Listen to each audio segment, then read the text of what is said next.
Sustainability through packaging and recycling. And in studio, I'm joined by Joyce Gashugi Waweru. She is the CEO of Packaging Producer Responsibility Organization, PAC Pro. Thank you so much for making time. Thank you so much for having me. Interesting organization, I should put it that way first. Could you tell us more about it, the Packaging Producer Responsibility Organization? So PAC Pro, the Packaging Producer Responsibility Organization, we are a business member organization, meaning we represent the interests of other companies. And our mandate by law is to ensure that our members' packaging is collected for either recycling or another treatment once consumers have used their product. So we are regulated by the National Environmental Management Authority under the Sustainable Waste Management Act. Right. So we prefer, before PAC Pro, we were PETCO. So a lot of people also know us by the name PETCO. Yes. Interesting. Okay, let's get into that conversation now on sustainability. So how can packaging materials be designed to minimize environmental impact? So the reality is, and I'm sure you've seen it, there's a lot of conversation around plastic pollution, around a lot of packaging polluting either our waste, our waters, or the natural environment. And largely it's because a lot of that packaging is not being collected for recycling because it doesn't have a value. So the design of the packaging becomes then very critical. So I'll give you an example, for instance, with what may be used for your milk, your Tetra Pak, your liquid board packaging. A lot of people know it has many layers, but they don't really know. Most of us, when we consume our milk, we just toss it in the can. So as a consumer, we don't really go around, kind of tearing up the packaging to find out what is inside it. And that's why the manufacturer has a responsibility to ensure that when I am done using that product and I throw it in the trash, that it is fit for recycling. Okay? And so for like liquid board packaging, you'll find it usually has about 3 layers. So there's the paper, which is recyclable 100%, but some have an aluminium layer, aluminium foil, and then there's the plastic. So when it comes with those 3 layers, you find that it's difficult to recycle. You need higher technology, which is more expensive, especially for countries like ours. And so preferably you would want to have maybe the paper and the plastic, which makes it easier. Even today with the plastic bottle, for instance, that you use for your soda, I'm sure you've noticed that some of our soda bottles have gone different colors. So we've gone from a colored bottle to a clear one. And that is just so that we can enhance recycling. Yes. That's very interesting. But then in that case, are there any innovative packaging material, that are now being done that are sustainable more than the traditional? Yes, you've mentioned about the clear, but is there others that you would cite? Yeah, there is. And we're seeing a lot of innovation, especially if you look at the disposable food sector. You'll find a lot of bamboo-made paper being made, and that is 100% degradable. So there's innovation in that space. And also it's one of the most polluting spaces because you and I want to consume our products on the go. That's why now we have everything is nearly takeaway. Everything is in a smaller size and more easy for me to move around with. And so it's very important as a manufacturer to start asking, what am I making this product from? And so we are seeing a shift, a very significant shift in the technologies and the innovations that are going, like I mentioned with with the bamboo being used. It's becoming one of the fastest growing materials being used to also because of the demand on paper in our forests to reduce that pressure. But it's really one of the fastest growing innovations we are seeing in the packaging sector right now. Yeah, pretty creative also. But let's talk about now the businesses.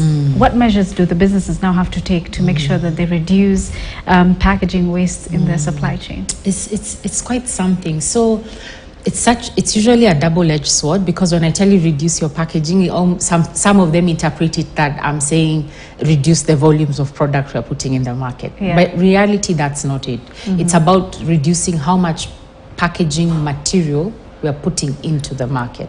You can put the same amount of product with less packaging material, generating less waste, because the reality is, as a consumer, I'm only interacting with the product. The packaging I have to dispose once I'm done. So there are so many innovations right now, I keep saying, like reducing for plastics, reduce the amount of plastic that is being used to make a bottle, being used to make your containers. For liquid board packaging, like I've just mentioned, reduce the elements that are not as recyclable, especially in emerging economies like ours, where technologies for recycling are not as advanced. So make it easier for our economies to recycle your packaging. So I would say those are the things that the measures I'm definitely advocating to my members. That's very interesting. But now let's switch it up a bit. Now we've talked about the businesses. What about the consumers? You and I both consume these products, right? So how do you then just make sure that you have like sustainable, packaging? So the reality is this. One, consumers have been left out of the burden of responsibility conversation. So everyone will always blame manufacturers or government. But the reality is you and I are the ones who are walking to the supermarket or the kiosk, buying the product, we consume it, and we don't dispose it properly. So the actual responsibility for consumers, and I appreciate there's a level of awareness that needs to be created by both manufacturers and government, but you and I as consumers, our responsibility is to ensure that after consuming this product, one, let's dispose it properly. But number two, let's demand better products from our manufacturers. Let's stop buying products that are not made from recyclable or sustainable packaging. And this is easy to tell. For instance, some of us, and I know a lot of us, I'll give an example of the iPhone, for instance. Right. One of the big things with iPhones is how you unwrap it. Yeah. It's the experience. But in the unwrapping is a lot of packaging. And so the question is, do we need this? And they did a fantastic sustainability report. I really commend them. But there's an issue with how much packaging we're using in putting a simple product in the market. Because now it's all about and experience of that. And it's because you and I as consumers, we like that. So they think that this is what we need, but we can actually reorient ourselves differently. Sometimes it's like a marketing strategy. It is. But now, how then can businesses encourage consumers to make sure whatever they get is, or to return, reuse products? So that's actually one of our function as an organization, is to try and engage our membership, our companies, to ensure that they're putting out packaging that can easily be reused. Today, for instance, and I always give this example, when I buy my drinking chocolate, for instance, hot chocolate, I'll buy the big bottle once. But everything else, I buy the sachets and I just refill. So I keep reusing my bottle, and that's a very simple thing. In other economies, now you have maybe bottles of soda or water that you can go with and keep refilling. So that's reuse, means there's less volume going back into the market. Also for, I would say, like liquid board packaging, we can use some of those containers to plant our seedlings. Today in the country, we have a shortage of the bags for planting tree seedlings. A very big shortage. But we have all this packaging lying around that can actually be used to do that. And so it's about looking at where can we take material to be used for different uses so that it avoids going to the dump site. But an organization like yours, then, how do you guys create awareness and talk to people and let them know this is the best way of handling products? So until 1st of September, our work was purely voluntary, which means it was just a few companies, we call them the Coalition of the Willing, that were pushing and driving this agenda.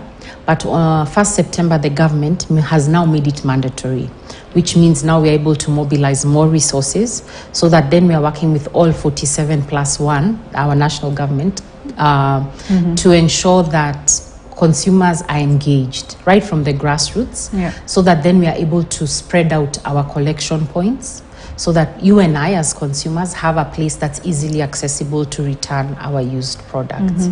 Then what role, again, do you think also the government should play apart from that you've said, in just making sure that there is sustainability when it comes to like packaging? So the government has a critical role. One, of course, is the standards, setting standards for the type of different innovations around packaging, ensuring its recyclability. And that already, I know the Kenya Bureau of Standards is doing something. We've been working with them on doing something for instance, with the PET plastic bottles. But beyond that is what the government has now done, making it mandatory for all companies and manufacturers to take responsibility for their packaging. So in the next 3 years, I can assure you, you're going to see a shift in the kind of packaging that's in our supermarkets, in our kiosks, because then the less recyclable your packaging is, the higher fees you pay. So the more recyclable it is, the lower the fees you pay. Right. So we are going to definitely begin to see a shift towards more recyclable packaging in the market. What are some of the challenges that you face in your organization, just trying to make sure that the packaging and recycling is sustainable for the environment? It's tough. It's not easy. So, I mean, especially given our current macroeconomic situation, the business climate is not very easy. So a lot of my members think I am increasing to their burdens financially. But the reality is this. If you pay attention to reducing the amount of bad packaging you put in the environment, your business costs actually will be lower. And so that's definitely one of my key proponents. But one of the key challenges I'm facing, of course, aside from the microeconomic environment being tough, is that our waste collection systems are very informal. And then every county, we have 47 of them, has its own system. So to try and create harmony in all those 47 counties, have a system that works, it's going to take some time. It's going to take some time. I know government is committed to supporting us to ensure that we harmonize these activities, but it's definitely a challenge. Yes. Let's talk about the communities. How can communities and let's say even municipalities even in the counties enhance their recycling infrastructure to promote sustainability? So that's a good question, because today a lot of recycling is happening only in Nairobi and a little maybe in Mombasa. But that's because a lot of the volume of material, one, is consumed in Nairobi and Mombasa. But it's easier for a lot of people in terms, especially the collectors and the recyclers, in terms of the costs associated of moving material from one place to another. And so I would say a lot of the counties, similar to what you've seen maybe the Minister of Industry and Trade doing, building up aggregation centers for food and other things, I would say we build up aggregation centers for waste, which then would mean you'd have more than one county putting their waste together in terms of recyclable material and being able to have at least a facility, because everything is about economics. It has to make business sense, which means I need to have significant material to be able to want to invest in putting up a recycling facility in that area. Right. So without aggregation, it's very difficult. And so I'm a strong proponent of the economic blocks within the counties, because if they come together, aggregate their recyclable materials, then it's easier to attract investment to set up recycling plants there. But when I was even asking you about the awareness, do you have like trainings or seminars where you actually go talk to the people themselves?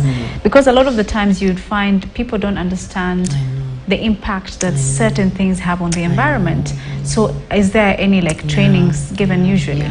So we have actually trained over 2,500 waste collectors. And that's before this was mandatory. So they are part of our ecosystem. And so we are looking to do over 100,000 by the time 2025 is closing out. And why we are doing this is because within that group, that's our waste collection system relies on them over 100%. And so for us, building their capacity, improving their skills, and also being able to ensure that they are able to support themselves, build livelihoods around waste collection.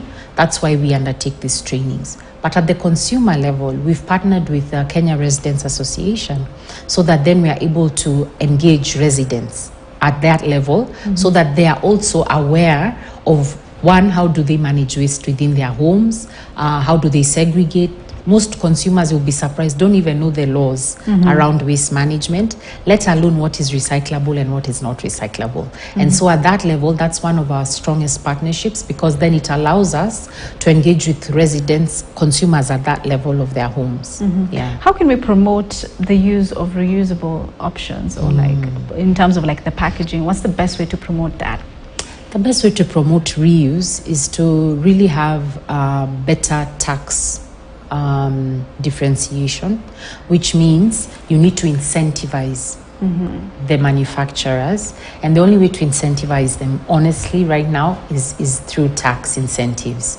Because for me to want to put out packaging that's reusable, it has to make sense to me from a business perspective. Means the costs of producing that packaging have to definitely be less than this one-way one. Right. Today, the one that goes to you and you dispose is much cheaper than the one that you take and you bring back, or you take and keep and reuse. So we definitely have to have a tax differentiation regime that allows for manufacturers to be incentivized to want to really adopt reuse as well as returnables. Okay. Yes. Finally, I mean, what do you hope to see in the next maybe 2 years when it comes to packaging and recycling with regard to sustainability to the environment? Yeah, that's a nice question. So I think my vision for the next 2 years, one is to have all 47 counties fully aligned to the idea that it's possible to have clean counties, a clean environment, and that through recycling and other waste treatment options, we can actually create jobs and grow our GDP. Right. Yes. That has been a very enlightening conversation. Thank you so much. Thank you. Thank you for your time. That is Joyce Gashugi Waweru. She is the CEO of Packaging Producer Responsibility Organization, that is PACPRO. We were discussing environmental sustainability through packaging and recycling. Well, that's where we wrap up a new center. Thank you for watching. My name is Fatima.